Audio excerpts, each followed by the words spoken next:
Bismillahirrahmanirrahim. Alhamdulillah. Alhamdulillahilladzi hadana lihada wa ma kunna linahtadiya laula an hadana Allah. Rabbi zidni ilma warzuqni fahma. Asyhadu alla ilaha illa wahdahu la syarikalah wa asyhadu alla Muhammadan abduhu wa rasuluh sallallahu alaihi wasallam wa ala alihi wa sahbihi amma ba'du. Assalamualaikum warahmatullahi wabarakatuh. Waalaikumsalam warahmatullahi wabarakatuh. Selamat pagi semuanya yang hadir di sini. Yang kami hormati, juga kami sayangi, Mas Tata sebagai Chairman Forum Tanah Air Global, Mas Kris Komari sebagai Sekjen Forum Tanah Air Global, juga Mas Doni sebagai Ketua Umum Forum Tanah Air Indonesia, dan juga Mas Aris sebagai Sekretaris Forum Tanah Air Indonesia. Pagi ini alhamdulillah hadir bersama kita Pak Gatot dan juga Bung Rocky, yang kita semuanya tentu sudah sangat tahu. Para koordinator dari ke-34 provinsi di Indonesia, para sahabat seperjuangan, anggota Forum Tanah Air dan atau perwakilan ke-34 provinsi, serta para simpatisan dari Forum Tanah Air Indonesia yang amat kami sayangi, kami banggakan, karena rekan-rekan seperjuangan kita yang alhamdulillah semuanya penuh semangat demi perbaikan Indonesia yang lebih baik ke depan. Sebelum kita mulai acara pada pagi ini, sebaiknya demi lancarnya acara kita, mari terlebih dahulu acara ini kita buka bersama-sama dengan bacaan basmalah. Bismillahirrahmanirrahim. Sebelumnya akan saya bacakan dulu susunan acara pada pagi ini, yaitu pembukaan sudah kita lakukan, kemudian yang kedua adalah sambutan dari Chairman Forum Tanah Air, kemudian penjelasan singkat manifesto Forum Tanah Air yang akan disampaikan oleh Sekjen Forum Tanah Air Global, sekaligus sebagai konseptor dari manifesto Forum Tanah Air. Kemudian sambutan dari Bung Rocky dilanjut kemudian oleh Pak Gatot, serta peluncuran secara resmi sosialisasi manifesto politik Forum Tanah Air. Kemudian selanjutnya yang ketujuh adalah doa yang akan disampaikan nanti oleh Mas Aris, kemudian adalah penutup. Demi cepatnya acara pada pagi ini, karena sudah melewati jam yang kita tetapkan, yaitu harusnya jam 9 kita udah mulai, maka terlebih dahulu kami persilahkan Bang Tata sebagai Chairman dari Forum Tanah Air Global, kami persilahkan untuk memberikan sedikit sambutannya. Kebetulan ini adalah acara ulang tahun Forum Tanah Air sekaligus peluncuran manifesto politik Forum Tanah Air. Kami persilakan Mas Tata. Terima kasih Mbak Iskun. Bismillahirrahmanirrahim. Assalamualaikum warahmatullahi wabarakatuh. Waalaikumsalam warahmatullahi wabarakatuh. Waalaikumsalam warahmatullahi wabarakatuh. Wa ala alihi wa sahbihi ajma'in, amma ba'd. Puji dan syukur kita panjatkan kehadirat Allah Subhanahu wa taala, karena atas rahmatnya pula dan karunia-Nya kita bisa berkumpul di sini dalam acara peluncuran manifesto politik Forum Tanah Air 2023 sebagai wujud perhatian dan cinta kami sebagai aktivis FDI kepada nusa, bangsa dan tanah air kita Indonesia. Baik, Perkenankan saya atas nama Forum Tanah Air mengaturkan terima kasih dan penghargaan yang setinggi-tingginya kepada Bapak Jenderal Purnawirawan Gatot Nurmantio yang sudah berkesempatan hadir di acara kita. Saya tahu beliau cukup sibuk di sela-sela acaranya, bahkan dengan rencana beliau ke Kalimantan dan merubah reroute acaranya. Terima kasih yang setinggi-tingginya atas kesempatan Pak Gatot untuk bisa hadir di sini. Selamat malam dari New York. Assalamualaikum warahmatullahi wabarakatuh, Pak.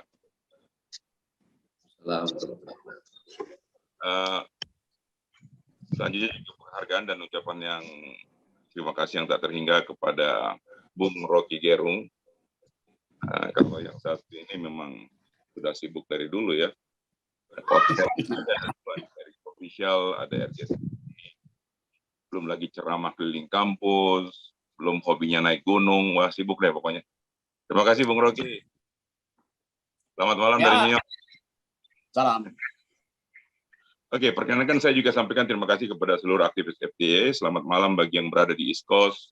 Selamat petang yang ada di West Coast. Selamat dini hari yang ada di Eropa, tadi udah masuk ya. Selamat subuh yang di Mesir, ada Bang Ansori dan Bang Fahrus. Dan yang di Middle East, ada di Qatar ya. Juga ada Emirat, kemudian yang di Asia Pasifik, di Singapura, di Hong Kong, di Taiwan. Kemudian Mas Agus di Jepang Australia hadir. Selamat pagi menjelang siang buat teman-teman yang di Jepang. Dan buat yang di Sydney ataupun di Australia, selamat siang. Dan juga yang di Melbourne ya. Kemudian yang di Perth masih pagi kayaknya. Dan last but not least, aktivis FTA yang di tanah air dari Aceh sampai Papua pagi, dan selamat pagi menjelang siang bagi yang di Indonesia Timur. Oke, saya akan memberi sedikit kilas balik perjalanan FTA yang sangat muda ini. Jadi di akhir tahun 2019 itu saya dan beberapa temannya, almarhum Bang Aji Jumena dan juga ada Bang Helmi di Washington DC itu diskusi dan berpikir bagaimana sih kita menyalurkan ide, gagasan, pikiran-pikiran alternatif dari sahabat-sahabat perjuangan di luar negeri, khususnya yang ada di Amerika, di dalam menyuarakan keadaan saudara-saudara kita di tanah air gitu. Nah, kemudian ide ini kita diskusikan juga dengan teman-teman di Indonesia, aktivis di Indonesia. Salah satu di antaranya adalah Bung Rocky.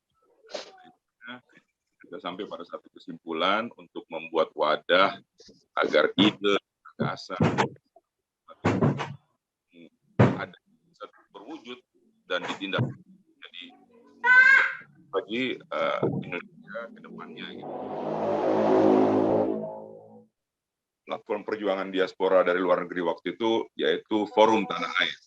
Nah, nama ini sebenarnya usulnya salah satu dari Bung Rocky ini sebenarnya. Jadi Bung Rocky ini bisa dikatakan salah satu yang membenahi lahirnya FTN ya. Karena sudah diajak diskusi dari awal, bahkan pemilihan namanya juga Bung Rocky terlibat langsung gitu ya. Akhirnya kita sepakati, kita deklarasi FTA itu pada awal 2020. Dan Bung Rocky kami undang datang ke New York pada tanggal 8 Februari 2020 ya.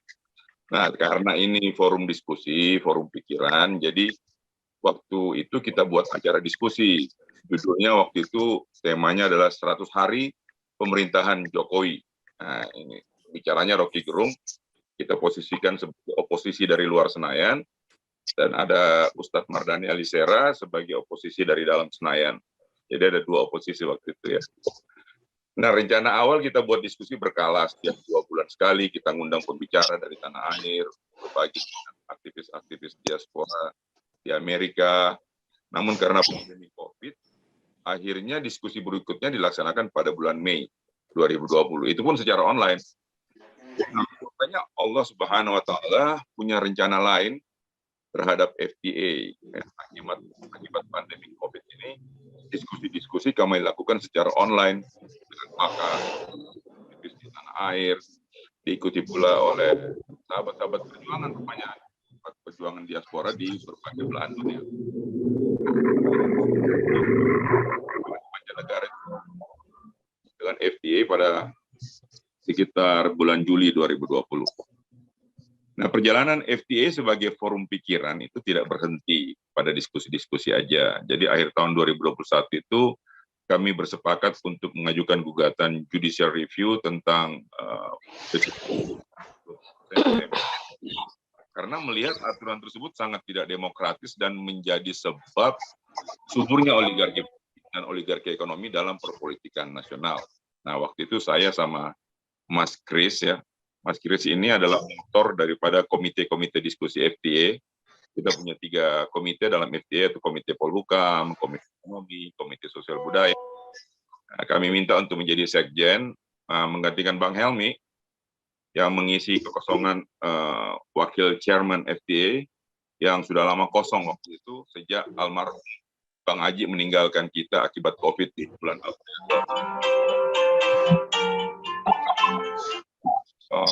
Tolong di mute ya, tolong teman-teman yang host.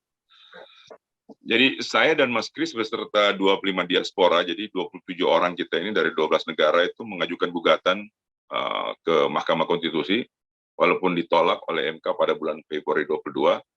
Tidak putus asa di situ, kami berusaha mendorong beberapa aktivis FTA di tanah air yang sudah lama ikut sejak awal dengan FTA dalam diskusi-diskusi, untuk ikut mengajukan JR juga ke Mahkamah Konstitusi tentang PT 20% ini. Nah, ini dimotori oleh Mas Doni di Surabaya, Mbak Iskun di Jogja, Mas Aris di Semarang. Nah, terkumpullah aktivis FTA di 34 provinsi untuk mengajukan gugatan tersebut ke Mahkamah Konstitusi. Nah, disinilah cikal bakal munculnya aktivis FTA di 34 provinsi Indonesia yang terus eksis hingga saat ini. Nah, selanjutnya FTA ini tidak lagi berkonsentrasi pada diskusi-diskusi seperti yang dilakukan selama 2 tahun pertama. Namun kita lebih kepada merangkum tuntutan masyarakat yang diwujudkan dalam manifesto-manifesto FTA.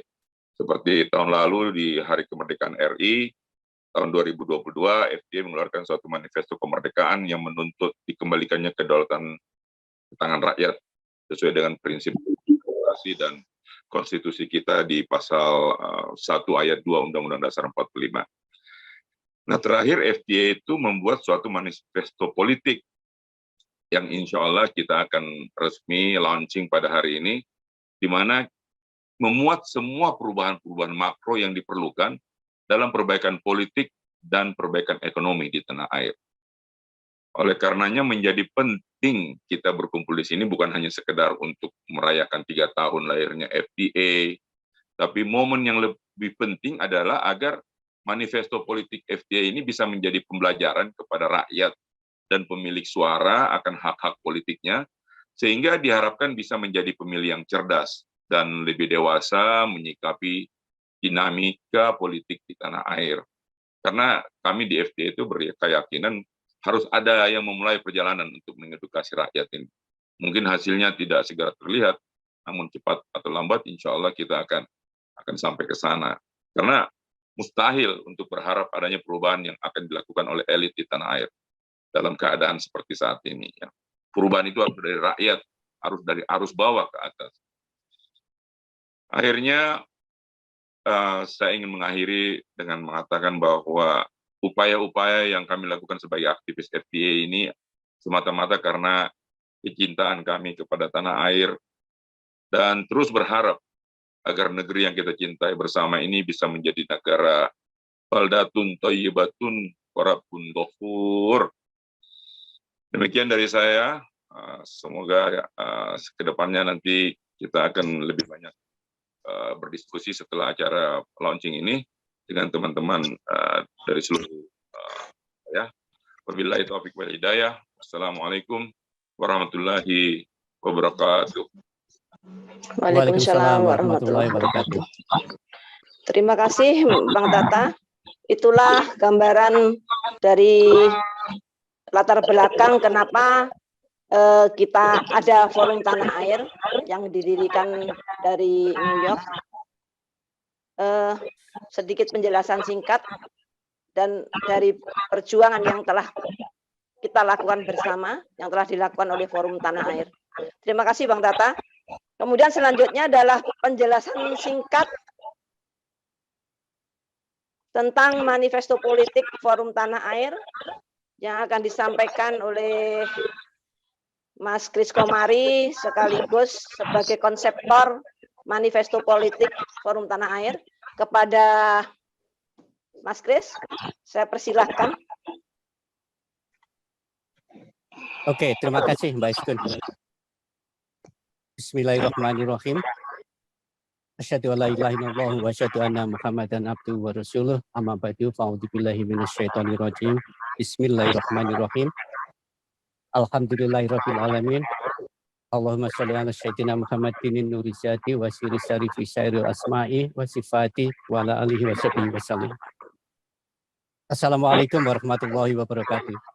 Waalaikumsalam warahmatullahi wabarakatuh. Saya ucapkan selamat pagi buat semua yang hadir di sini, khususnya yang berada di Indonesia.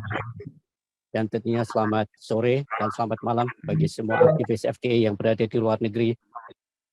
Atas nama pribadi, saya mengucapkan selamat hari ulang tahun ya, bagi FTA, Forum Tanah Air, ya, bukan Forum Tempe Anget.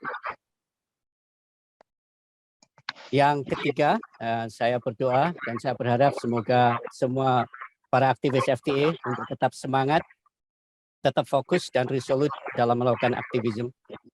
Tak lupa sebagai Sekjen FTA, saya ingin mengucapkan banyak-banyak terima kasih kepada tamu terhormat kita hari ini, khususnya kepada Bung Rocky Gerung dan Bapak Jenderal Purnawan Catur Nurmantjo. Terima kasih sudah meluangkan waktu untuk bersama kami hari ini. Forum Tanah Air itu pada awalnya memang yang sebutnya dengan Bang Tata aja sebagai wadah bagi para pemikir yang ada di para diaspora yang di luar negeri.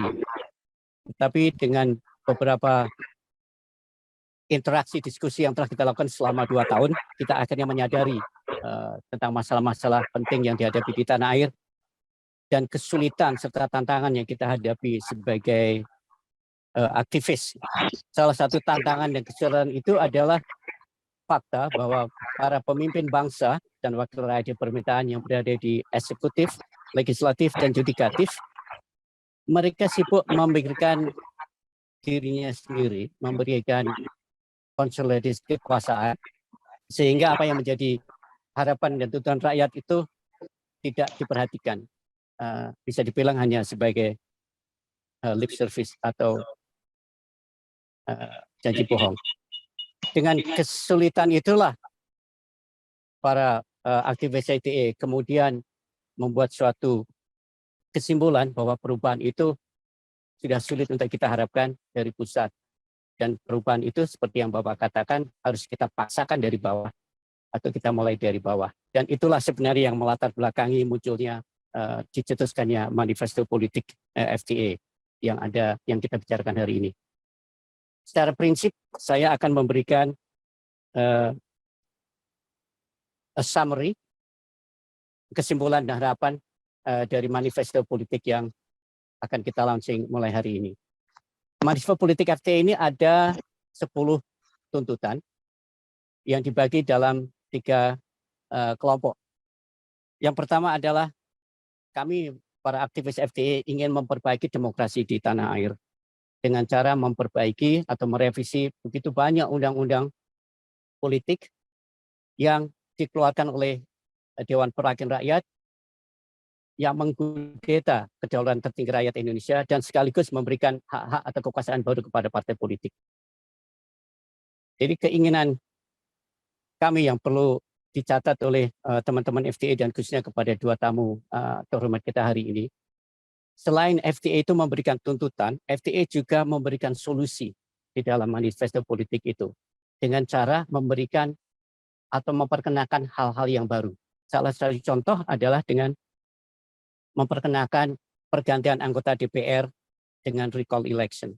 Satu hal yang belum pernah dikenal di tanah air, meskipun hal itu sudah banyak dilakukan di banyak demokrasi, banyak negara demokrasi di dunia, di luar negeri.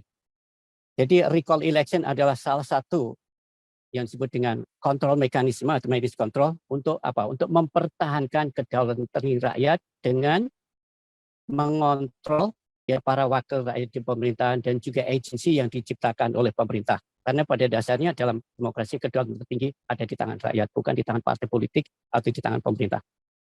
Nah, secara prinsip pada klaster yang pertama ini ya tentang perbaikan demokrasi itu ada 5 tuntutan. Yang pertama adalah kita ingin memperbaiki atau mengembalikan kedaulatan rakyat harus dikembalikan kepada rakyat. Jadi tidak hanya dikuasai oleh partai politik. Yang kedua, kita ingin memperbaiki fungsi DPR dan juga fungsi anggota DPR. Bahwa anggota DPR itu dipilih rakyat sebagai wakil rakyat. Sepantasnya, seharusnya, dan harus dijaga sebagai rakyat, bukan sebagai panjangan tangan dari partai politik.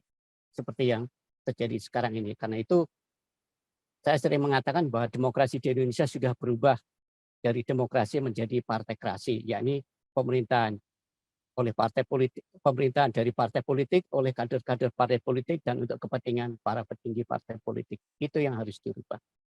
Kemudian yang ketiga adalah kita ingin mengoreksi atau memberikan memperbaiki fungsi dari KPU. Kita ingin membuat agar KPU itu benar-benar menjadi penyelenggara pemilu yang independen, istilahnya yang netral, tidak bisa dipengaruhi atau lepas dari pengaruh dari siapapun.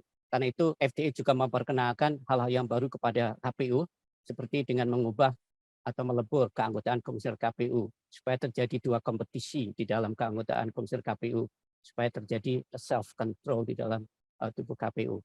Kemudian juga kita membahas tuntutan yang keempat adalah penghapusan presidential threshold yang 20% yang pernah kita GR meskipun ditolak oleh MK. Dan itu sebagai bukti juga bagi kita di FTA bahwa legislatif, judikatif, dan eksekutif itu sudah tidak peduli lagi dengan kepentingan rakyat maupun kedaulatan rakyat. Yang terakhir, yang kelima, untuk klaster yang pertama itu adalah pemisahan Polri, bukan hanya dari eksekutif, dari presiden, juga dari legislatif dan dari judikatif. Karena pada dasarnya Polri itu adalah alat negara yang harus bisa bekerja secara independen. Karena itu Polri itu harus dipisahkan dari eksekutif. Karena dengan memberikan Polri dengan ke eksekutif itu sama dengan memberikan eksekutif dual power, ya, power eksekutif dan judikatif yang bersamaan. Dan itu jelas bertentangan dengan prinsip demokrasi, ya, separation of power. Dan yang di samping itu juga sebenarnya FTA menginginkan agar pemilihan anggota lembaga negara yang independen lainnya itu presiden tidak boleh ikut campur. Karena itu jelas akan terjadi konflik of interest. Untuk klaster yang kedua, itu kita ingin menghormati atau melestarikan teks asli Undang-Undang 1945. Karena kami di FTA itu merasa bahwa persatuan dan kesatuan NKRI itu ada di Pancasila, pembukaan, dan Undang-Undang 1945 asli. Saya rasa soal ketahanan dan pertahanan NKRI tentunya Pak Gatot Nurmantio jauh lebih memiliki knowledge lah di dalam ini. Cuman kami dari FTA sebagai generasi penerus tidak ingin berkhianat kepada para pendiri bangsa, pendiri NKRI, bahwa Undang-Undang teks asli Undang-Undang 45 dengan segala kelebihan maupun kekurangan itu adalah cita-cita, semangat, tujuan, dan juga hasil kompromi para pendiri bangsa. Dan itu harus kita lestarikan.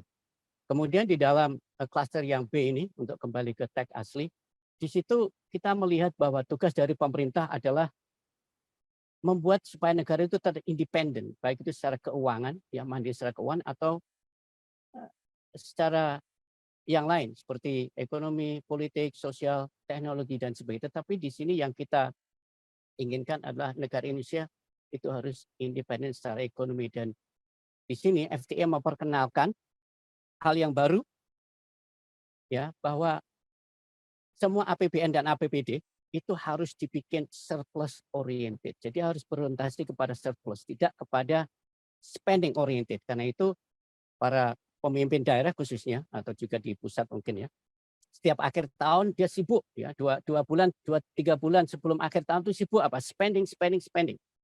Karena memang pendekatan APBN dan APBD di Indonesia itu tidak surplus oriented. Kalau itu dirubah, saya percaya ya sikap dan perilaku para pejabat negara itu akan berubah total. Karena apa? Karena di akhir tahun diwajibkan secara undang-undang harus surplus oriented. Kalau toh harus negatif itu harus ada justifikasi. Yang terakhir ya di klaster B ini untuk kembali ke teks asli itu ada 3 tuntutan ya. Yang satu pemisahan teks asli dan amandemen, yang kedua adalah membuat Indonesia mandiri secara keuangan dengan membuat APBN dan APBD surplus oriented. Ya, yang terakhir itu yang ketiga adalah jaminan sosial atau yang disebut dengan safety net, khususnya yang ada di dalam pasal 34 bahwa fakir miskin itu harus dipelihara oleh negara. Tapi di sini sebenarnya bukan hanya fakir miskin seperti anak yatim piatu, para senior citizen ya, para lansia dan juga orang yang menyandang disabilitas itu sudah seharusnya menjadi tanggung jawab pemerintah. Nah, klaster yang ketiga, yang terakhir ini adalah ekonomi. Di klaster ekonomi ini hanya ada 2 tuntutan. Yang pertama adalah desentralisasi otonomi daerah. Jadi kita menginginkan bahwa kekuasaan daerah itu tetap harus dihormati, khususnya tentang pembagian SDA daerah. Jadi selama ini rakyat daerah itu merasa quote unquote dikibuli oleh pejabat di pemerintah pusat.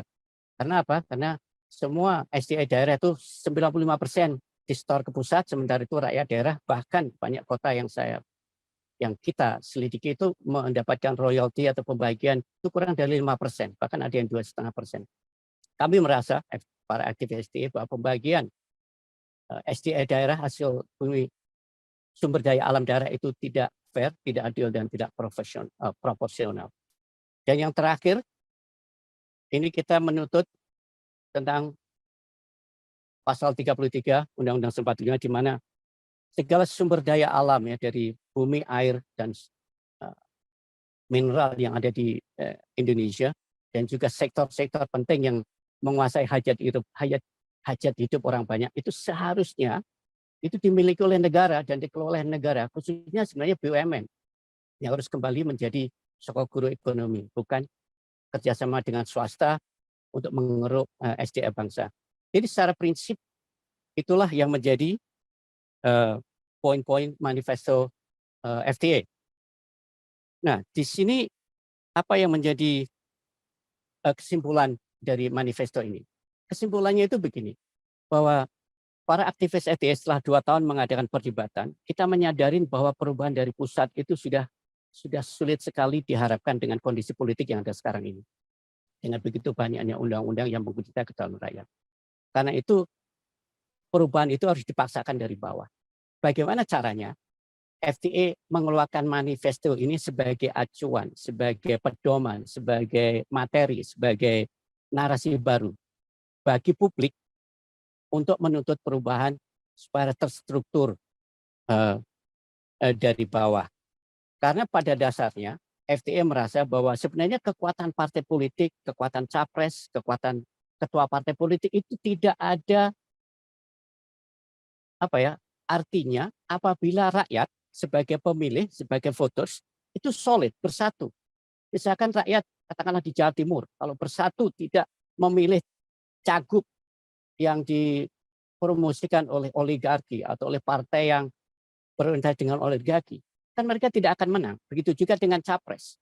Kalau rakyat itu solid ya, bersatu, lebih lebih bijaksana dan pintar untuk menggunakan hak-haknya dan tidak memilih mereka, tentu saja partai politik atau capres itu tidak akan terpilih.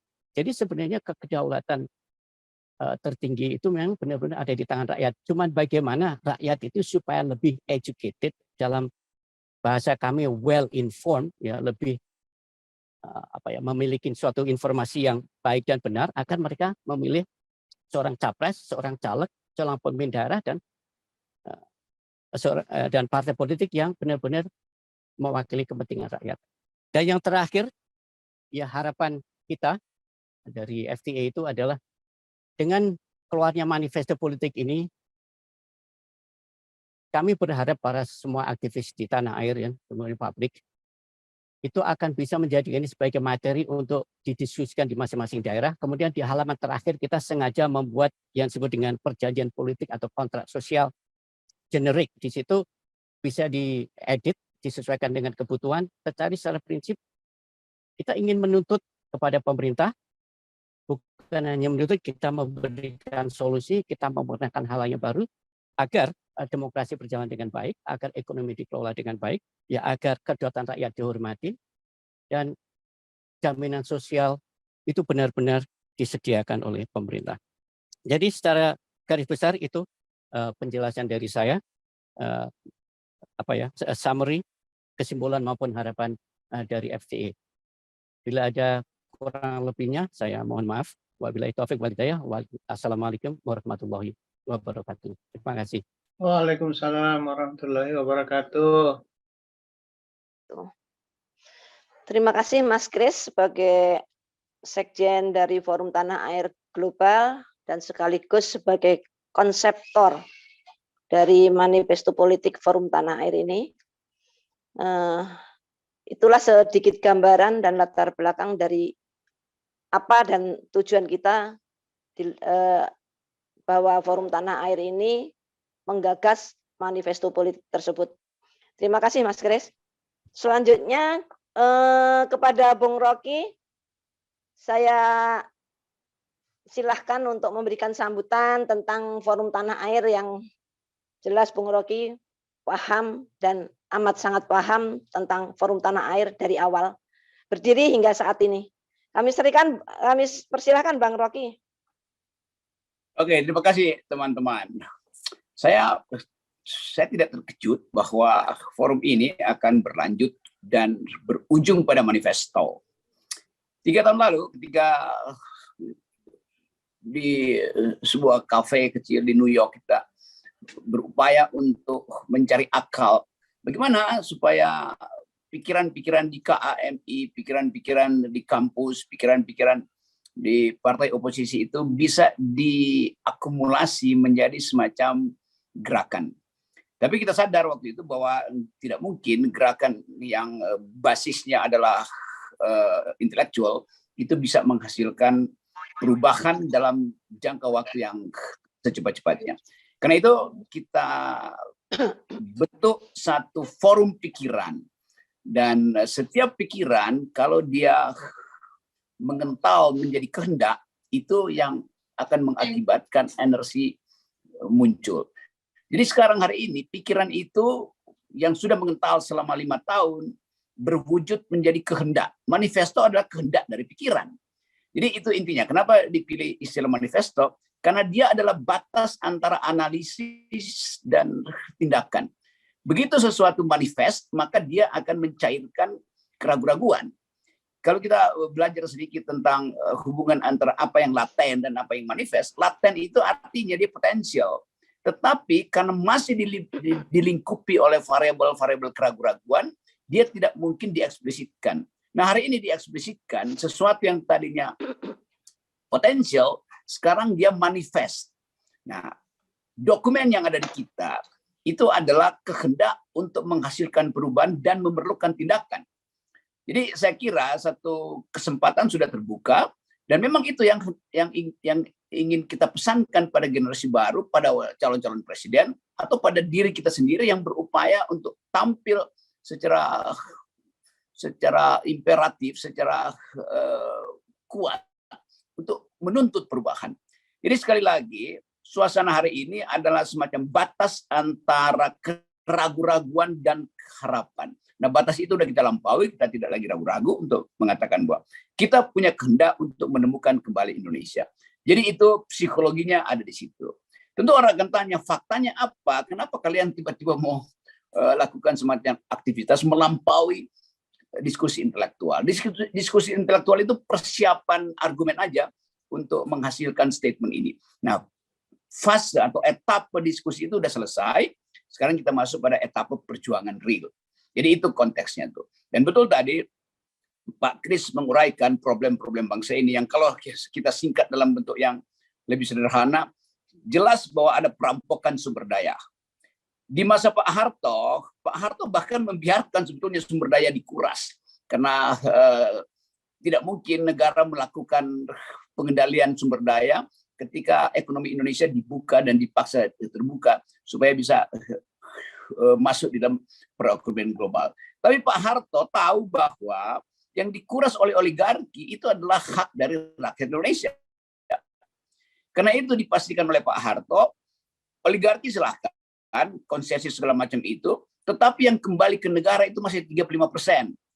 Jadi lebih dari sepertiga yang dikuras oligarki masuk kembali ke negara, jadi APBN, jadi SD Impres, jadi puskesmas, jadi irigasi, itu real. Jadi Orde Baru betul-betul memperlihatkan kemampuan dia untuk memastikan apa yang diambil dari bumi harus kembali ke bumi Indonesia tuh. 35% masih kembali ke Indonesia. Zaman Pak SBY berkurang, tinggal 28%. Dari 33, 35 tinggal 28% tuh. Tetapi masih ada yang balik ke Indonesia. Sumber daya yang dikuras dari bumi ini. Di zaman Pak Jokowi tinggal 8%. Jadi nyata betul bahwa kita tidak punya pengendalian lagi terhadap sumber daya kita tuh. 33 ke 28 ya minus 5. Ini dari 28 ke 8 itu artinya ada 20% yang dibiarkan diparkir di luar negeri, dan itu yang disebut sebagai daya hisap oligarki yang tidak bisa dikontrol oleh negara. Padahal kita tahu bahwa ekonomi kita, sistem ekonomi atau sistem welfare state kita diandalkan pada 3 pilar. Pilar pertama adalah koperasi. Pilar kedua adalah BUMN. Pilar ketiga adalah korporasi. Jadi boleh korporasi mengakumulasi, tetapi negara harus melakukan distribusi. Yang terjadi sekarang koperasi itu dianaktirikan. Koperasi disebut koperasi kalau dapat semacam CSR dari korporasi atau dari BUMN. Sekarang kita lihat 2 pilar yang hendak kita unggulkan sebagai hak rakyat, itu BUMN dan koperasi. Koperasi udah dia tinggal sekedar nama, sekedar hiasan supaya bisa menyebut kembali bahwa konstitusi kita berbasis pada kooperasi.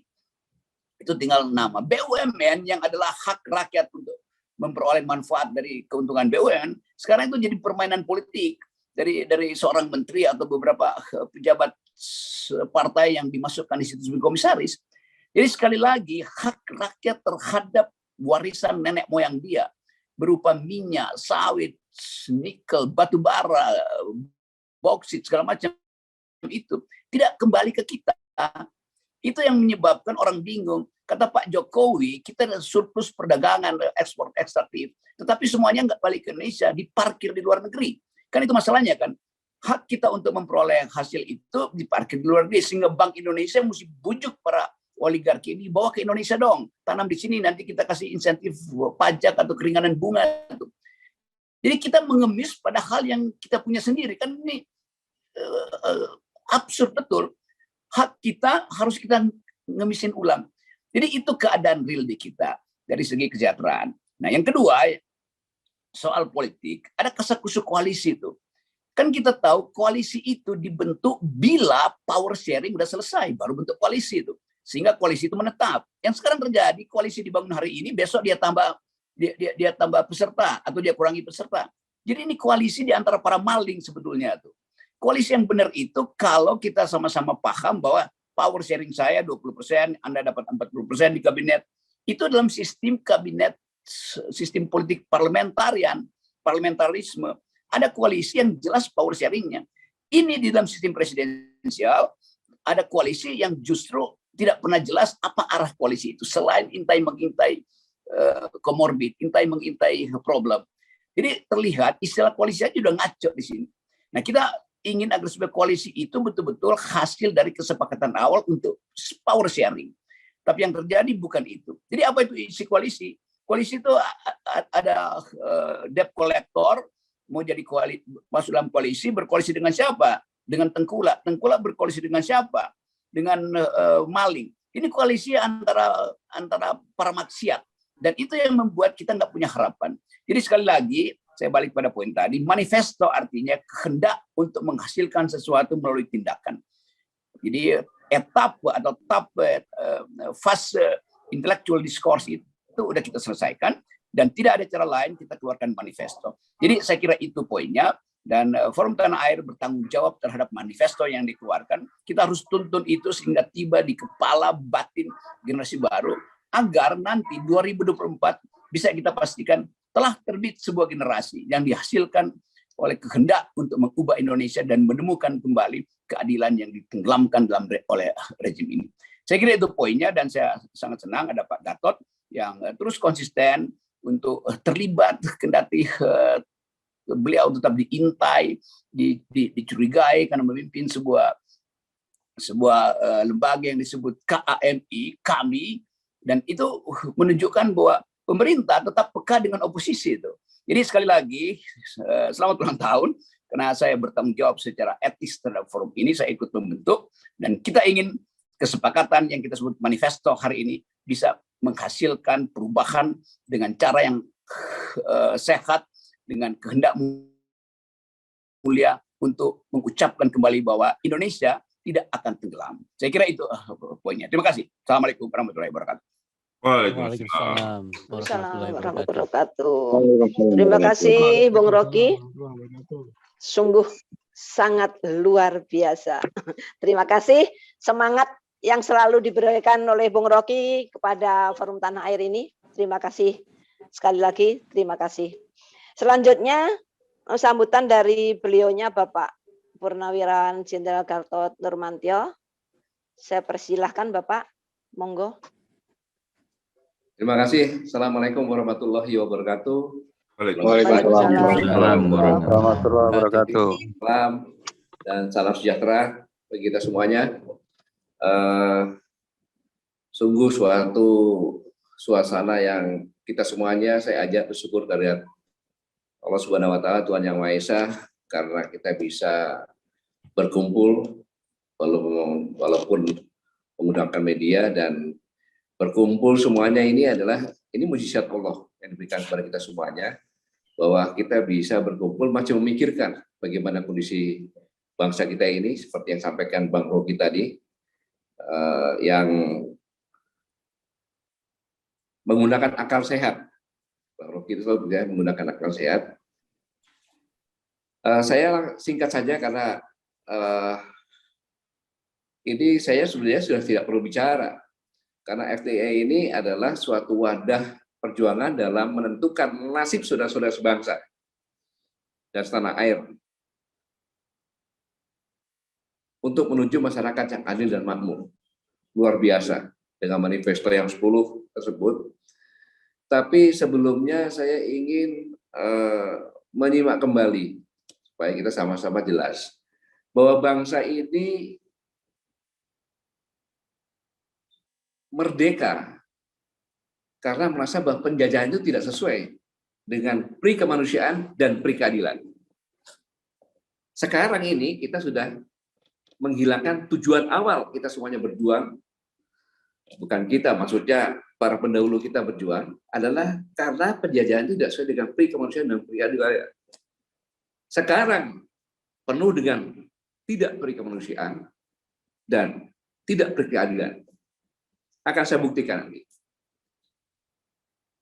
Bahkan ketika merdeka pun kita mengatakan bahwa kemerdekaan Indonesia telah sampai pada saat yang berbahagia, mengantarkan rakyat Indonesia ke depan itu gerbang kemerdekaan yang merdeka, bersatu, berdaulat, adil dan makmur. Apakah kita sudah merdeka semuanya? Mari kita buktikan. Apakah kita bersatu? Ada cebong, ada kadrun.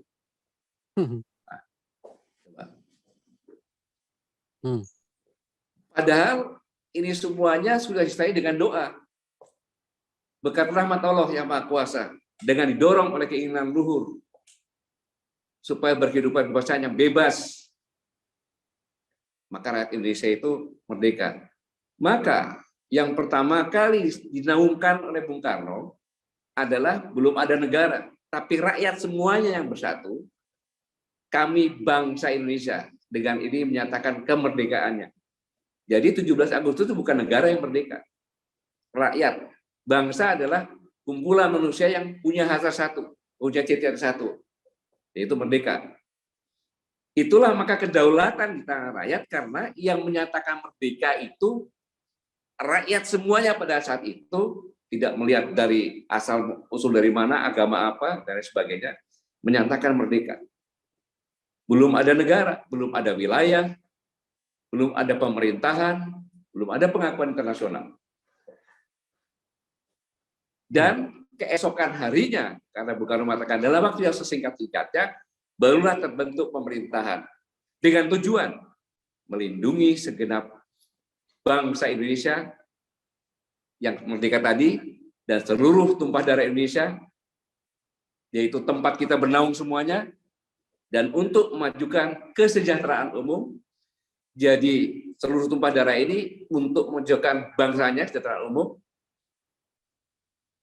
kemudian mencerdaskan kehidupan bangsa, dan melaksanakan ketitipan dunia berdasarkan kemerdekaan karena kita pernah dijajah dan sebagainya. Maksud saya, jadi cita-cita pembentukan pemerintahan itu sejak awal adalah untuk melindungi segenap bangsa Indonesia. Seluruh rakyat Indonesia harus dilindungi, bukan diinjak-injak. Dan seluruh tumpah darah ini, seluruh alam yang ada, ini diperdayakan, dilindungi, diprotek.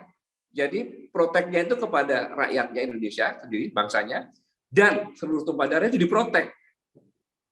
Karena apa? Untuk memajukan kesejahteraan yang kita semuanya miskin waktu itu, jajah. Lalu mencerdaskan agar bisa mengolah itu sendiri. Ini dulu yang sama-sama kita sama-sama renungkan benar-benar. Kemudian itu baru menyusun suatu negara Indonesia yang kedaulatannya di tangan rakyat berdasarkan kepada Pancasila yang akan dirubah menjadi Trisila, melanggar preambul Undang-Undang PPIP. Lalu apa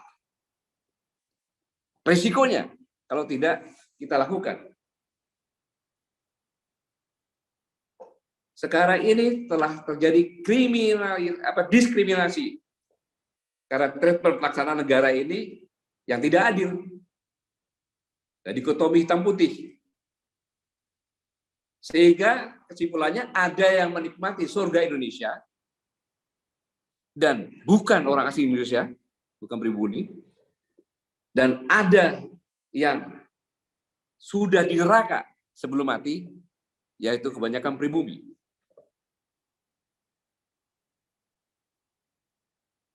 Contoh saja, penggusuran.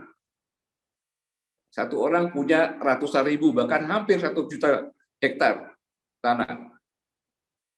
Tetapi kita lihat penggusuran di mana-mana ada. Bahkan seorang polisi digusur oleh pengusaha, mengajukan ke polisi pun dipajekin 100 juta dan diminta hadiah 1000 meter. Sama-sama kepolisian. Ini terjadi. Terjadi diskriminasi di negara kita sendiri yang harusnya merdeka. Sehingga panjang sekali. Silakan Bapak Ibu sekalian lebih tahu semuanya. Kemudian yang dikatakan mencerdaskan justru terbalik sekarang. Mayoritas penduduk Indonesia, silakan adakan penelitian, mengalami pendidikan yang tidak bermutu. Sehingga wajar kalau TKA datang ke sini. Dan wajar kalau rakyat kita tidak bisa bersaing. Bahkan bergerak tidak bisa di ekonomi modern. Sehingga bekerja hanya untuk menyambung hidup saja, supaya tidak mati pas-pasan. Dan mereka kebanyakan di sektor informal. Dengan upah rendah, yang makin lama tergeser secara alamiah. Ini kenyataannya. Kemudian yang lebih parah lagi, uang APBN yang beredar tidak sampai bawah. Mengapa uang tidak sampai bawah? Ya tadi, kalau bekerja di sektor non informal, jual tahu goreng, jual mie tok-tok, ya kan, sayuran, mana bisa dia punya harta untuk bankable pinjam uang? Tidak bisa. Bahkan data UKM, 65 juta ini nggak punya harta untuk bisa pinjam 1 miliar, nggak bisa, apalagi triliun. Jadi duit negara tidak beredar di kelompok kecil, dan kelompok kecil tidak bisa menikmati uang itu, maka tidak merdeka dia. Yang menikmati uangnya ini hanya kelompok besar yang punya harta bakal-bakal. Jadi itulah yang dikatakan oligarki. Oligarki di Amerika, di tempatnya Uang Tata, bersama Bang Kris dan teman-teman semuanya, itu satu orang kekayaannya setara dengan 20 orang. Kalau di Indonesia, satu orang oligarki ini setara dengan 800.000 kekayaannya orang. Bahkan berdasarkan data, ada 4 orang yang dikatakan bukan perusahaan, 4 KTP orang. Kekayaannya setara dengan 100 juta orang. Oxfam itu yang ngomong. Dari luar saya.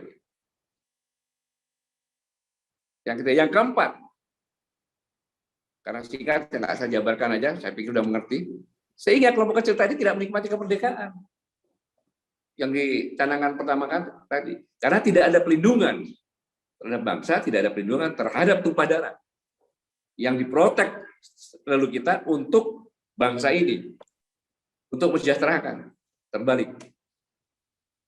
Sehingga mayoritas penduduk kita, karena penduduk kecil, tidak punya tabungan untuk menyekolahkan ke tempat yang lebih tinggi lagi. Apalagi rekreasi.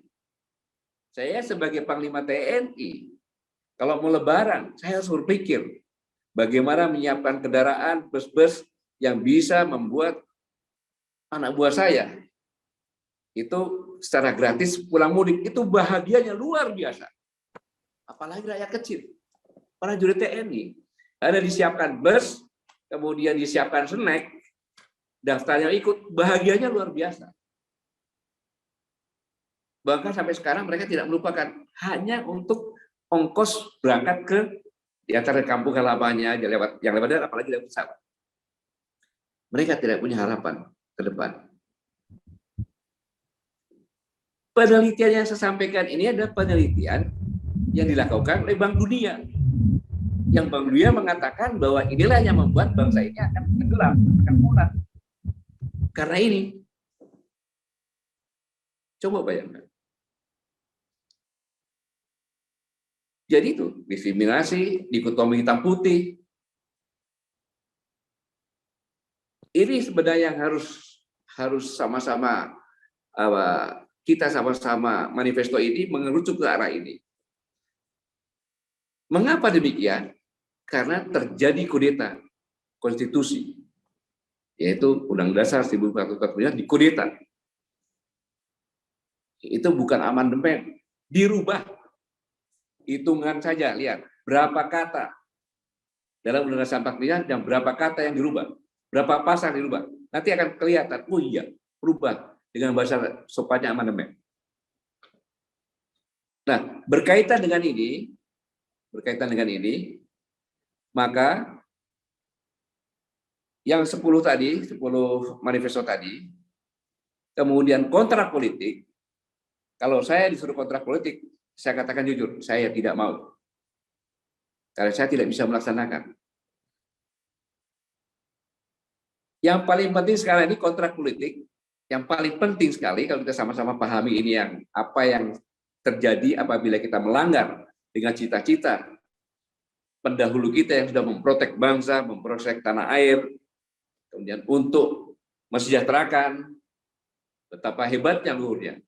Kita semuanya tidak melakukan itu sekarang ini. Dampaknya yang saya sampaikan tadi, dan itu adalah indikasi yang bisa membuat bangsa ini hilang. Harusnya kontrak politiknya cukup satu dulu saja. Itu sama-sama, baik presiden terpilih maupun anggota DPR, sama-sama begitu selesai terpilih, yang dilakukan adalah mengembalikan dulu kepada Undang-Undang Dasar 45. Tanpa itu siapapun yang jadi tidak bisa. Karena sistemnya sudah dibuat seperti ini. Karena itu adalah kita pada saat itu terpengaruh oleh teori hegemoni. Di mana ditanyakan kebudayaan dunia, hak asasi manusia, lingkungan hidup, demokratisasi, KKN, keterbukaan. Masih beruntung kita ya kena teori ekonomi dengan cara yang soft. Tidak seperti Libya, tidak seperti Irak. Kan gitu. Irak kan karena HAM. Ada senjata kimia kan gitu. Nah, inilah yang harus kita kembalikan dulu. Setelah itu kembali, baru manifesto yang lainnya itu bisa dilakukan. Jadi yang pertama kali itu dulu. Kalau itu siapapun nggak bisa. Karena menguasai Indonesia saya katakan tidak banyak. Ketua partai dipegang, ketua MK, Mahkamah Konstitusi, ketua DPR, MPR, selesai. Karena betapa kuatnya ketua partai itu untuk mengendalikan di dalam. Ya karena tadi kita sudah dirubah undang-undang semuanya. MPR apa sekarang? Tidak ada perwakilan-perwakilan putusan daerah, kemudian perbaikan golongan, agama, nggak ada. Bukan rumah rakyat MPR yang sekarang. Dia nggak bisa diharapkan apa-apa. Karena sebagian menampung DPR sama DPA baru bicara. Jadi Bung Tata, Bung Kris, yang saya sampaikan ini hanya karena waktunya singkat, tidak panjang-panjang. Itulah saya katakan apabila kita tidak mengikuti apa yang sudah digarisi secara sakral, yaitu tujuan kita bentuk pemerintahan adalah untuk melindungi segenap bangsa, seluruh tumpah darah, mensejahterakan rakyat, mencerdaskan. Nah, ya akhirnya sarana untuk mencapai itunya dihapus, dirubah semuanya, tidak akan tercapai. Akhirnya dampaknya indikasi Indonesia akan hilang karena 4 indikasi yang saya katakan tadi. Saya pikir ini Bung Tata yang bisa saya sampaikan. Mohon maaf, sangat singkat karena tidak perlu saya bicara panjang lebar. Bung Kris, Bung Tata, dan semua yang di sini, saya pikir bisa berada di sini karena berdasarkan kualitas intelektual, sehingga bisa mencari data-data yang lebih teliti lagi. Sekali lagi saya ucapkan terima kasih, saya sudah diberi penghargaan untuk bisa bicara, dan saya hormat kepada semuanya, Bapak Ibu sekalian berada di luar Indonesia, tetapi pikirannya masih memikirkan kita-kita yang ada di tanah air, sangat luar biasa. Sekali lagi selamat ulang tahun, terima kasih. Wassalamualaikum warahmatullahi wabarakatuh. Waalaikumsalam warahmatullahi wabarakatuh. Terima kasih kepada beliaunya Bapak Purnawirawan Jenderal Gatot Nurmantio atas sambutannya dan juga arahannya, sungguh sangat apresiatif sekali, dan kami memberikan penghargaan yang amat tinggi kepada beliaunya. Saya menggarisbawahi kalimat singkat, kalimatnya jelek, tapi sungguh sangat, insya Allah itu sangat dalam, yaitu kadrun dan cebong. Semoga dengan apa yang disampaikan Pak Gatot memang benar itu membuat perpecahan, seakan-akan ada kadrun dan cebong itu terpisah yang tidak bisa disatukan. Jadi mudah-mudahan kita semua sebagai aktivis, terutama para anggota Forum Tanah Air, untuk bisa menghilangkan kalimat-kalimat yang buruk itu, yaitu cebong dan kadrun. Kita mulai dari diri kita sendiri dan kita mulai dari para aktivis dari Forum Tanah Air ini. Terima kasih. Amin. Terima kasih sekali Pak Gatot. Sungguh apresiasi yang sangat tinggi untuk beliaunya. Selanjutnya yaitu adalah mungkin Mas Tata atau Mas Kris mau memberikan itu kepada Pak Gatot atau Silakan dan lanjutin. Bung Rocky. Oh, dilanjutkan, oke. Ya, terima kasih. Selanjutnya yaitu sedikit sambutan sekaligus peluncuran secara resmi sosialisasi manifesto politik Forum Tanah Air yang akan disampaikan oleh beliaunya, saudara kita, kekasih kita, sahabat seperjuangan yang menjadi panutan kita, yaitu Mas Doni Hendri Cahyono sebagai Ketua Umum Forum Tanah Air Indonesia. Kami persilahkan Mas Doni, monggo sedikit sambutannya dan juga peresmian peluncuran manifesto politiknya. Kami persilahkan. Terima kasih Mbak Iskun. Assalamualaikum warahmatullahi wabarakatuh. Waalaikumsalam warahmatullahi wabarakatuh. Terima kasih kepada Bapak Gatot Nurmantio sebagai Bapak Bangsa dan pemimpin bangsa ini, Bang Rocky Gerung sebagai guru bangsa, dan para kawan-kawan pejuang demokrasi. Harapan kami semoga manifesto politik dan ekonomi ini, FTE ini, dapat bermanfaat bagi umat dan bangsa, bukan hanya sekedar jargon, bukan juga hanya sekedar file yang hanya dibaca saja, tetapi bisa kita laksanakan menjadi acuan terhadap menyikapi terhadap pilpres, terhadap pilek, dan terhadap segala sesuatu yang berhubungan dengan politik bangsa ini. Mas Doni, maaf, buka mic-nya Mas Doni. Sudah dengar, Bang? Ya, Anda buka mic yang nggak ada gambarnya. Saya mendengar suaranya Mas Doni. Baik. Kedengaran kok itu. Dimatiin aja yang satunya Mas Doni.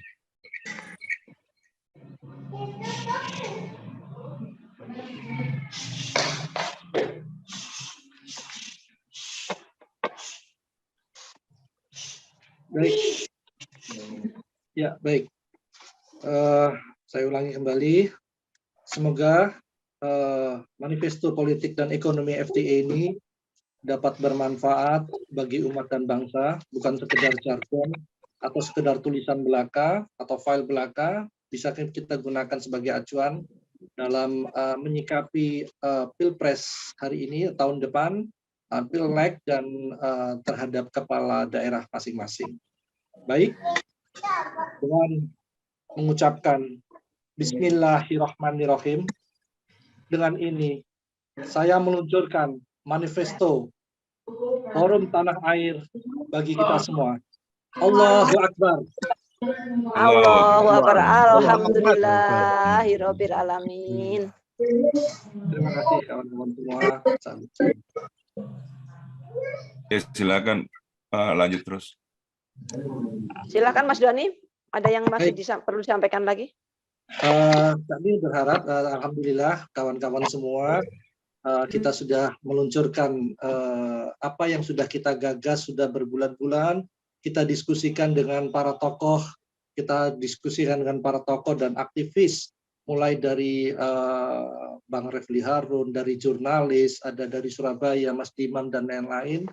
Kita betul-betul serius memikirkan tentang bangsa ini, agar manifesto ini bisa kita pergunakan untuk menghadapi yang saya sampaikan tadi, bahwa kita punya acuan, jadi kita tidak memikirkan tentang sosok siapakah calon presidennya atau bagaimana, tidak, tetapi kita punya idealisme, kita mempunyai satu pegangan, sehingga kita semua bisa satu tujuan, bisa saling mengingatkan bahwa kepentingan bangsa di atas dari kepentingan kelompok. Sementara itu, Bang Tata, Mbak Iskun, Mas Kris, yang bisa saya sampaikan agar bukan hanya sekedar jargon dan file belaka, tapi betul-betul kita bisa pakai. Sementara itu, Bang Tata, Mbak Iskun, Mas Kris. Terima kasih. Terima kasih Mas Doni sebagai Ketua Umum Forum Tanah Air untuk wilayah Indonesia. Selanjutnya yaitu doa penutup agar sosialisasi manifesto politik Forum Tanah Air ini bisa berjalan dengan lancar, bisa ada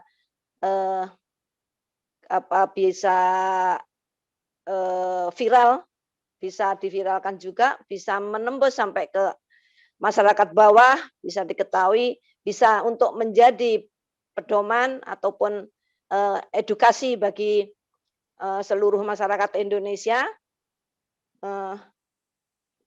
Untuk itu kita kepada Mas Aris kami persilahkan untuk memimpin doa tersebut. Mas Aris siap? Oh ya, sebentar, sebelum doa penutup ini, maka nanti setelah ditutup acara ini, acara peluncuran resmi Forum Tanah Air, ini akan kita lanjutkan dengan diskusi-diskusi oleh semua aktivis dan juga simpatisan dari Forum Tanah Air. Kami mohon jika berkenan Pak Gatot juga Bung Rocky untuk bisa tetap tinggal bersama kami. Mudah-mudahan berkenan jika masih ada waktu. Mohon kesediaannya. Kami lanjutkan dengan doa Mas Aris. Mungkin Mas Aris sudah siap? Mas Aris Yunanto? Siap, Bu. Monggo. Mbak, Kami persilakan Mas Aris. Ya, monggo. Assalamualaikum warahmatullahi wabarakatuh. Waalaikumsalam warahmatullahi wabarakatuh. Waalaikumsalam warahmatullahi wabarakatuh. Terima kasih atas waktu yang diberikan kepada kami untuk memandu dan membersamai jamaah Bapak-Bapak sekalian dan Ibu-Ibu anggota FTA di mana saja berada di seluruh dunia. Mari kita berdoa agar niat kita agar hajat kita untuk memajukan manifesto ini mendapatkan ridho dari Allah Subhanahu wa taala dan dicatat sebagai pahala bagi kita semua. Ini tidak wal qabul al-Fatihah. A'udzubillahi minasyaitonir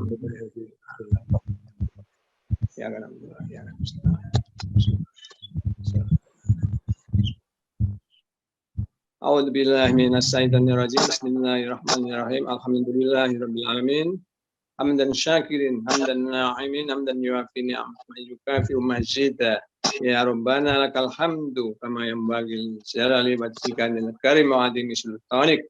Wa shalli wa sallim wa barik ala sayyidina Muhammadin nabiyil ummi wa ala alihi wa sahbihi wa barik wa sallim. Allahumma ighfir minal muslimin wal muslimat wal mu'minin wal mu'minat al ahya'i minhum wal amwat. Innaka sami'un qarib mujibud da'wati ya qadiyal hajat. Allahumma arinal haqqo haqqo warna tiba wa arinal batila batila warzuqna istinaba. Allahumma rabbana hablana min azwajina wa dzurriyyatina qurrata a'yun waj'alna lil muttaqina imama. Allahumma rabbana la tu'akhidna in nasina aw akhtana. Rabbana wa la tahmil alaina isran kama hamaltahu 'alal ladzina min qablina. Rabbana wa la tuhammilna ma la taqata lana bih wa'fu 'anna waghfir lana warhamna anta maulana fansurna 'alal qaumil kafirin. Rabbana la tuzigh qulubana ba'da idh hadaitana wa hab lana min ladunka rahmah innaka antal wahhab. Rabbana atina fid dunya hasanah wa fil akhirati hasanah wa qina adzabannar. Sallallahu Muhammadin nabiyil ummi wa ala alihi washabihi wa barik wasallim. Alhamdulillahirabbil alamin. Terima kasih. Assalamualaikum warahmatullahi wabarakatuh. Waalaikumsalam warahmatullahi wabarakatuh. Terima kasih Mas Aris sebagai Sekretaris Forum Tanah Air Indonesia. Semoga dengan doa tersebut apa yang kami harapkan dari diluncurkannya manifesto politik pada hari ini bisa berjalan lancar, Allah ridhoi, dan ada keberhasilan titik cerah dari adanya manifesto tersebut. Sebelum saya tutup acara pada pagi ini, terima kasih. Rupanya ada kehadiran juga bersama kita hari ini, yaitu Mas Dimam Abror, juga sebagai Ketua PWI ya Mas Dimam. Lupa saya, mohon maaf kalau salah. Kemudian juga ada Profesor Karnawijaya dari UGM, juga ada Mas Ari dari ITSMI DIY. Semoga dengan kehadiran beliau dan mungkin yang lain yang saya tidak bisa sebutkan satu persatu karena mungkin saya juga tidak tahu, dan apa namanya, Ibu Nur Hayati alias Segaf, Bu. Oh ya Ibu, Bu Nur ya, terima kasih berkenan bergabung bersama kami, Bu Nur. Terima kasih, semoga ini semua kehadiran beliau-beliau ini bisa menambah semangat dari kita para aktivis Forum Tanah Air, Bu Nur. Terima kasih.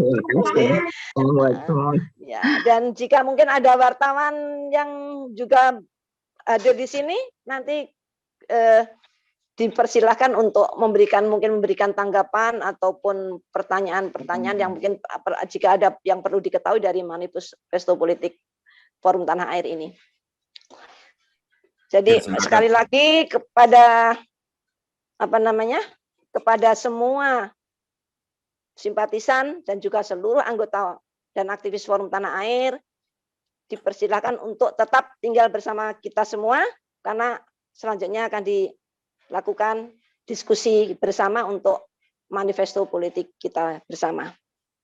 Ya, Mbak Eskun, mungkin teman-teman wartawan yang mau bertanya ke Bung Rocky atau Pak Gatot atau mengenai persepsi daripada kedua tamu kita yang telah memberikan sambutan hari ini, kita persilakan. Ini ada gerbongnya wartawan di Indonesia, ada Mas Dima mungkin kalau mau bertanya, atau teman-teman wartawan yang lain. Tadi banyak yang konfirmasi, cuman saya nggak tahu di mana beliau-beliau semua nih wartawan di sini. Oke, kalau ada yang kalau ada reporter yang mau tanya, langsung aja tanya. Iya. Siap Mas Dimam, terima kasih. Mari acara ini kita tutup. Ya, kalau nggak ada kita tutup aja, Mas. Iya, semoga apa yang kita lakukan, perjuangan kita ini akan membawa berkah bagi keberhasilan dan perbaikan bangsa dan negara. Amin ya rabbal alamin. Bagun, ya, Mas. Sebelum ditutup, mungkin Pak Gatot dan Bung Rocky diberi kesempatan untuk mungkin kalau nggak ada waktu bisa menyampaikan pernyataan terakhir mungkin. Atau Mbak Iskun karena tidak ada reporter yang tanya, saya mewakili saja untuk penajaman ke Bang Rocky. Soalnya biasanya untuk Bung Rocky sama Pak Jenderal Gatot. Jadi kalau FTA ini nggak usah khawatir, nanti yang tulis itu Mas Tata sendiri nanti. Saya sih tinggal nyebarkan saja. Iya, Pak, permisi Pak, saya mau tanya Pak. Ya, silakan, dari mana? Ya, silakan, ada reporter yang tanya. Ya, perkenalkan nama saya Miss Basin, saya dari Surabaya. Miss Basin ini YouTuber ini. Iya, benar, makasih. Ya Pak Dodi, saya juga sama Pak Dodi. Iya, memang saya akhir-akhir ini memang saya akan megang salah satu media ya, dan media memang news ya. Jadi memang news hari ini terutama dunia perpolitikan ya, memang sudah mulai panas, apalagi menjelang kampanye ya kan. Cuma saya memang saya kepingin tahu karena saya masih baru gabung karena baru datang saya, jadi kepingin tahu MFA ya, manifesto apa tadi itu? Kalau manifesto politik Forum Tanah Air.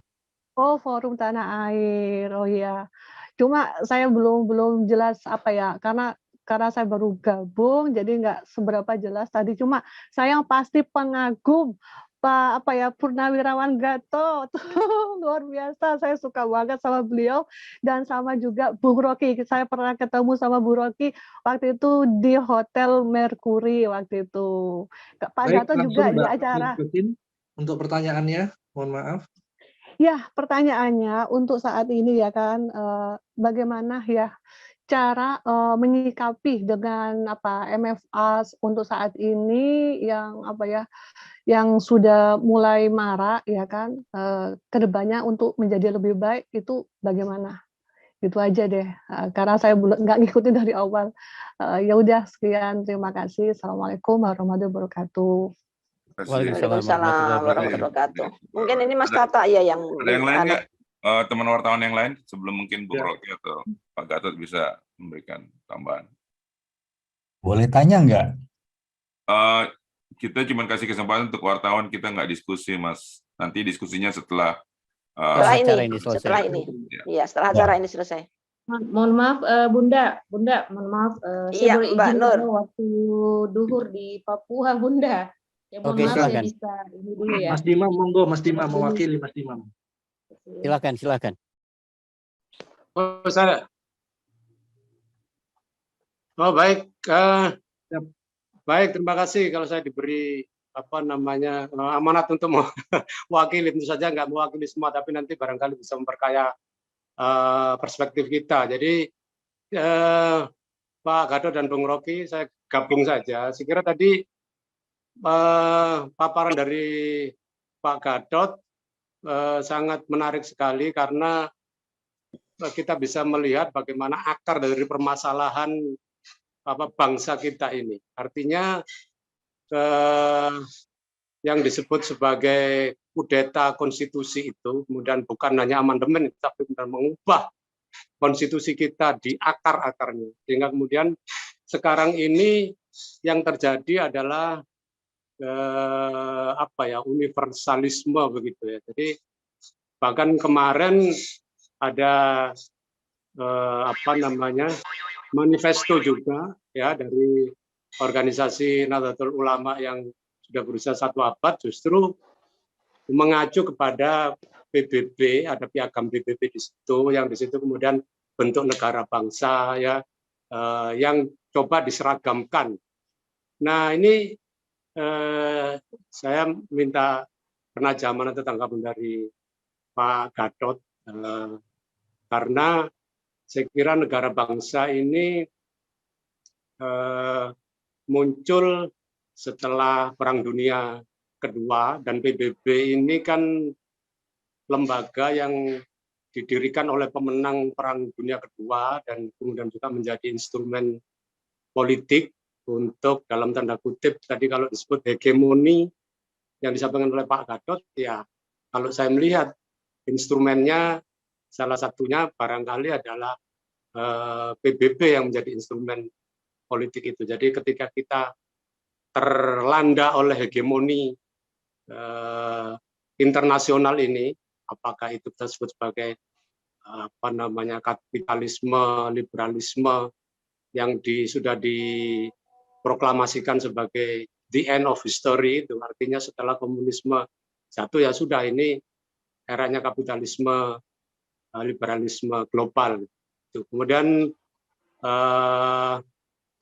yang selanjutnya saya kira salut kepada teman-teman FTA karena bagaimanapun sekecil apapun ya diaspora internasional ini kita harus ingat bahwa saya pernah nyampaikan waktu Bung Hatta ya menjadi mahasiswa di Belanda ya 21 atau 22, justru dari diaspora global inilah yang waktu itu memproklamasikan Perhimpunan Indonesia ya, dan kemudian dari situ bergaunglah perjuangan kemerdekaan Indonesia itu di arena internasional karena mahasiswa-mahasiswa yang di sana itu dibully ya, dicegat beasiswanya, tapi mereka tetap bertekad untuk menggaungkan kemerdekaan Indonesia. Saya kira ini pengulangan kemerdekaan dalam arti yang tadi disampaikan oleh Pak Gatot Nurmantio adalah kemerdekaan yang sesungguhnya ketika 1922 itu kemerdekaan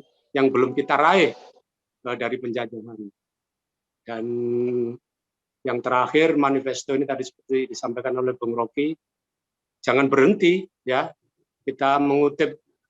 Nah, cilakanya ini kata Bung Rocky yang lebih paham mengenai politik Indonesia itu adalah Anwar Ibrahim, karena Anwar Ibrahimlah yang kemudian mengutip dan perjuangan adalah pelaksanaan kata-kata dari Rendra.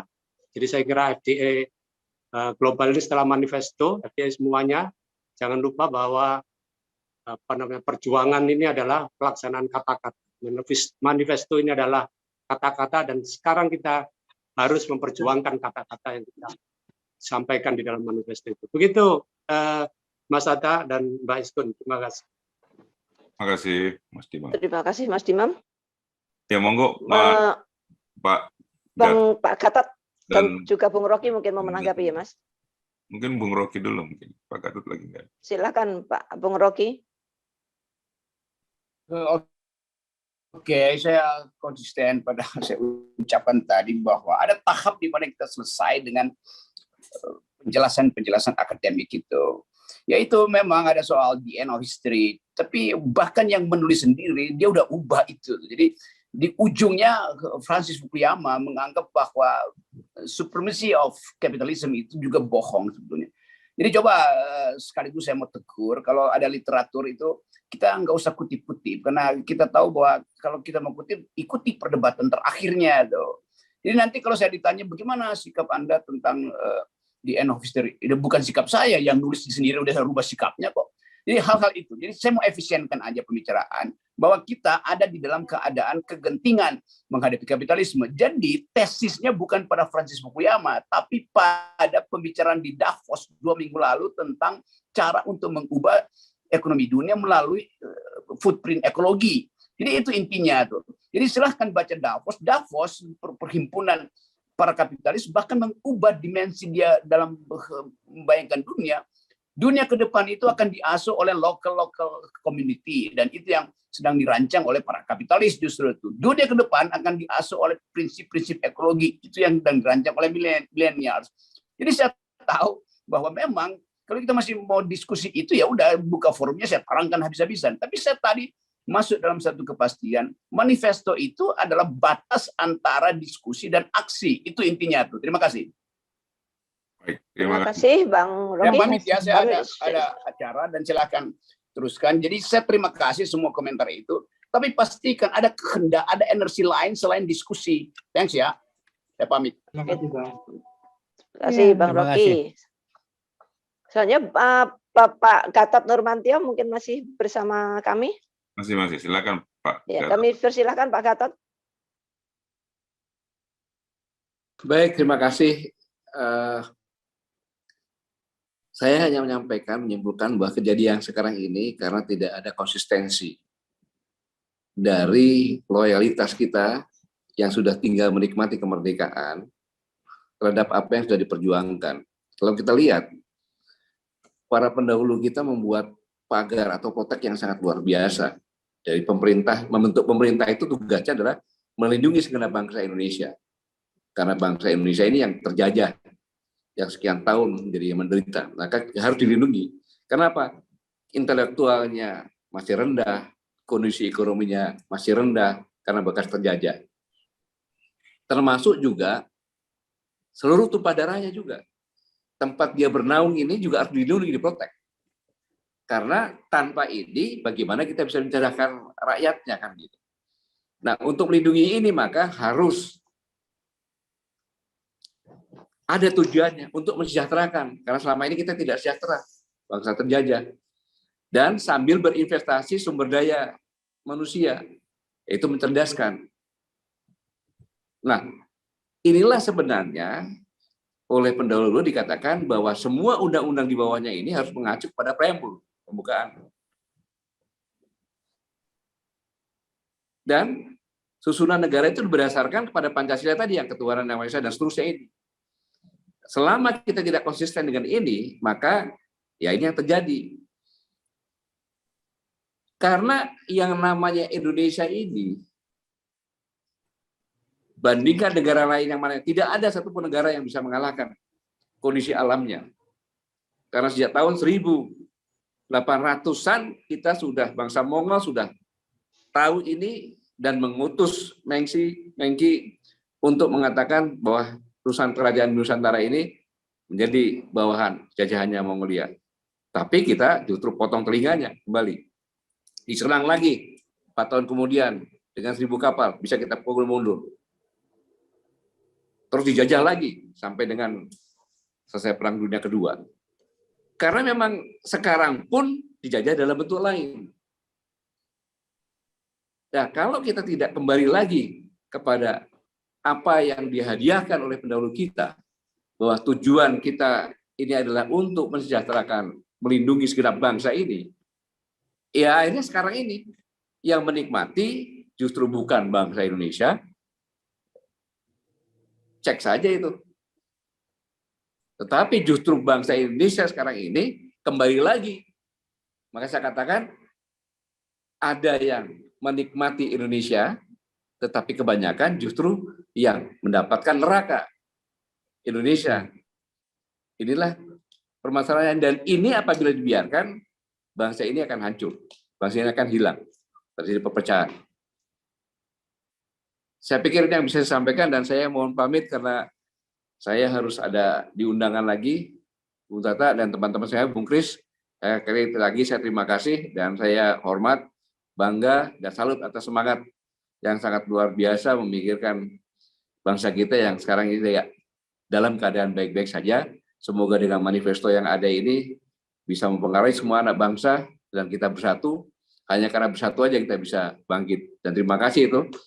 Ini sangat memalukan sekali kalau di luar mengatakan orang-orang Indonesia itu ada dua jenis. Yang satu kadal gurun, yang satunya cebong. Kan memalukan sekali. Dan itu merupakan penghinaan terhadap Tuhan Yang Maha Esa, Allah Subhanahu wa Ta'ala.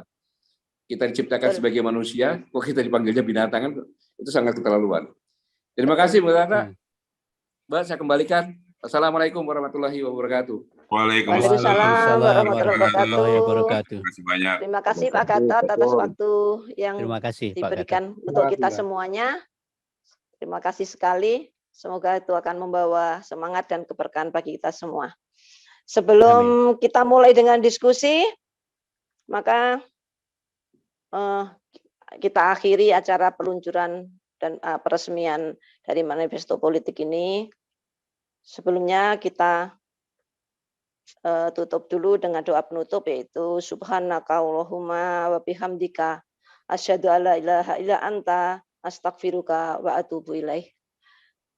Alhamdulillahirabbil alamin. Mari kita tutup bersama-sama bacaan ini doa acara ini dengan membaca alhamdulillah. Alhamdulillahirabbil alamin.